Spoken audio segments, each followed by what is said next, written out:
সাবিহার বাবা বাসায় থাকলে কখন যে দিন কেটে যায় আসলে কিছুই বুঝতে পারি না। তো বছরের প্রথম দিনকে কি আয়োজন করলাম, আর আজকে চেষ্টা করছি সাবিহার বাবার পছন্দেরই সব কিছু রান্নাবান্না করতে। তো আসসালামু আলাইকুম, শুভ সকাল সবাইকে। আশা করি সবাই ভালো আছেন, আমরা আলহামদুলিল্লাহ ভালো আছি। তো আজকে রুটি বানাবো না, আর বাসায় যেগুলো ফ্রোজেন করছিলাম ওই রুটি শেষ। তো সাবির বাবা হচ্ছে গতকালকে এই রুটি নিয়ে আসছিলো, তো আজকে হচ্ছে রুটি খাবো, সাথে হচ্ছে কলার চা আছে। তো এটা খেয়ে হচ্ছে রান্নাবান্না শুরু করে দিব, কেননা দুপুরবেলা হচ্ছে চলে যাবে ডিউটিতে। আর কি বলে, যত কিছুই করুক নিজের জব তো আর অফ করা যাবে না।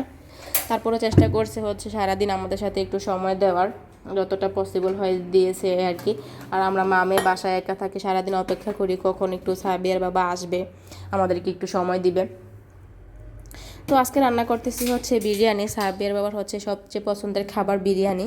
তো ওই দিন যখন রান্না করছিলাম তখন হচ্ছে মুরগি দিয়ে রান্না করছিলাম, তো আজকে বলতেছে আমার জন্য একটু গরু মাংস দিয়ে তেহারির মতো করো। তো আমি আর কি যেভাবে করি সবসময় ওইভাবেই করলাম। আসলে আমি প্রথম রান্নাটা প্রথম যখন রান্না বান্না পারতাম না, তখন কিন্তু আমি ইউটিউব দেখে বা আম্মুকে দেখে জিজ্ঞাসা করতাম, যখন যেভাবে পারতাম ওইভাবে রান্না বান্না করার ট্রাই করতাম, এই আর কি। তো যেভাবে শিখছি, কিন্তু এখন হচ্ছে কি রান্না করতে করতে দেখা যায় আলহামদুলিল্লাহ সাবির বাবা আমার সব খাবার খেয়ে অনেক পছন্দ করে। তো সব বলে যে মাঝে মাঝে দুষ্টামি করে বলে যে বাইরের খাবার আমার অত ভালো লাগে না, বাসার রান্না বান্না ভালো লাগে। তো চেষ্টা করি আর কি সবসময় যখন যেভাবে পারি ওইভাবে করতে। আর আজকে যেহেতু হচ্ছে কি বলে বছরের প্রথম দিন, আর বলছিলাম যে আমাকে নিয়ে একটু বাইরে যাও, বলতেছে যে গতকাল তো ঘুরতে নিয়ে গেলাম, আজকে যাওয়া হবে না কেননা ডিউটি আছে। তো যাই হোক, তারপরে হচ্ছে চেষ্টা করছি ঘরে একটু নিজেদের মতো করে সময় কাটানোর জন্য যতটা পারছি। ইনশাল্লাহ কখনো সময় হলে আল্লাহ যদি ভালো দিন আমাদেরকে দেয়, অবশ্যই এই ক্রাইসিস মোমেন্ট থেকে যখন আমরা উঠবো, ইনশাল্লাহ খুব ভালো সময় আমরা কি বলবো ভবিষ্যতে আমার মেয়েটা বড় হলে কি বলে তখন হচ্ছে যে ভালো কোনো একটা মুহূর্ত কাটাবো। আর আমাদের জীবন থেকে আসলে মনে হচ্ছে যে কোনো খারাপ সময়টা যাচ্ছেই না, কেন জানি না, একের পর এক সমস্যা হচ্ছে। সবাই কিন্তু আমার মেয়েটার জন্য দোয়া করবেন।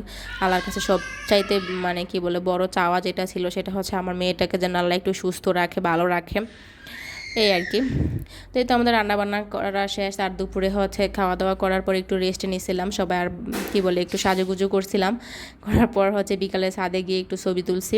ওইটার হচ্ছে আর কি বলে দেওয়া যাবে না, তেমন ভালো হয় নাই ভিডিওগুলো।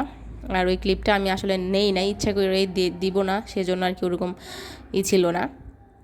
তো যাই হোক, ঘুরার পরে হচ্ছে যে বিকেলে সাহেবের বললো আমাকে একটু নুডলস করে দেয়, অনেক দিন করো না। তো করে দিলাম। তো সবাই মিলে আর কি খাওয়া দাওয়া করলাম। করার পর হচ্ছে সাহেবরা বলতেছে আমার চা খেতে হবে, আর আমার হাতের চা তো একদমই অনেক পছন্দ করে, আর সেটা দিব না এটা কি হতে পারে। তো সাবিয়া দেখেন কি দুষ্টামি করতেছে, ওর বাবা যখন বাসায় থাকে মেয়েটা এতটা খুশি থাকে আসলে বলে বোঝানোর মতো না। তো যাই হোক, সব মিলে আলহামদুলিল্লাহ আজকে বছরের প্রথম দিনটা যেরকম কাটছে, আল্লাহর কাছে শুধু এটাই চাই যে আল্লাহ পুরো বছরটা যেন এভাবেই আনন্দে ভালো কাটে, এই আর কি। তো সবাই আমাদের জন্য দোয়া করবেন এবং ভালো থাকবেন। সবাইকে নতুন বছরের শুভেচ্ছা রইল, অনেক অনেক দোয়া এবং ভালোবাসা রইল। আপনারাও কিন্তু আমাদের পাশেই থাকবেন। আর যদি ভালো লাগে ভিডিওটি অবশ্যই কমেন্ট করে দিবেন, আর অবশ্যই যদি ভালো লাগে শেয়ার করে দিবেন। তো সবাই ভালো থাকবেন, আল্লাহ হাফেজ।